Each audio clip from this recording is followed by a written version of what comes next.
après avoir signé une tribune dans le journal du dimanche, suite à la volonté de Bruno Le Maire de réguler le secteur des influenceurs, Squeezie s'est finalement rétracté sur les réseaux sociaux, en affirmant ne jamais avoir lu le texte. C'est ce qui s'appelle faire machine arrière. Ce dimanche 26 mars, 150 influenceurs ont signé une tribune dans le journal du dimanche, pour réagir à la volonté de l'État de réguler leur secteur, et notamment de soumettre les 150 000 influenceurs aux mêmes règles publicitaires que les médias traditionnels. Des mesures qui ont inquiété certains créateurs de contenu, soucieux de ne pas être assimilés à une minorité. Nous entendons parler des influ-voleurs, du combat à mener contre nous. Nous pensons que c'est une erreur. Qu'une minorité est devenue une généralité, pouvait-on lire dans la tribune.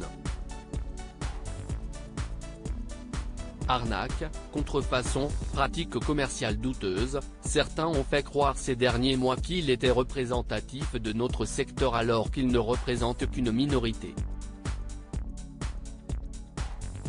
Ce sont leurs dérives que nous souhaitons d'abord dénoncer, ont-ils également ajouté.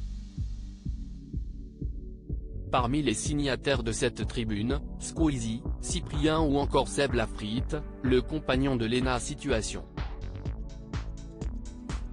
Pourtant, quelques heures plus tard, Squeezie, l'un des youtubeurs les plus populaires de France, a posté un message sur les réseaux sociaux pour se rétracter.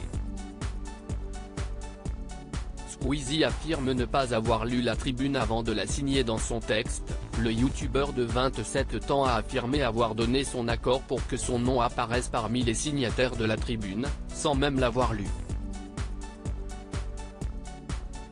On m'a présenté cette tribune comme un moyen de nous défendre devant des lois trop extrêmes, qui auraient pu pénaliser à tort les honnêtes créateurs de contenu. En réalité, cette tribune ne fait aucune distinction entre les créateurs de contenu et les influenceurs, et semble juste essayer de limiter la casse sur les influenceurs mal intentionnés. Cette absence de distinction est aussi présente dans les signataires, parmi lesquels on retrouve des influenceurs à l'origine même du problème, a-t-il d'abord écrit.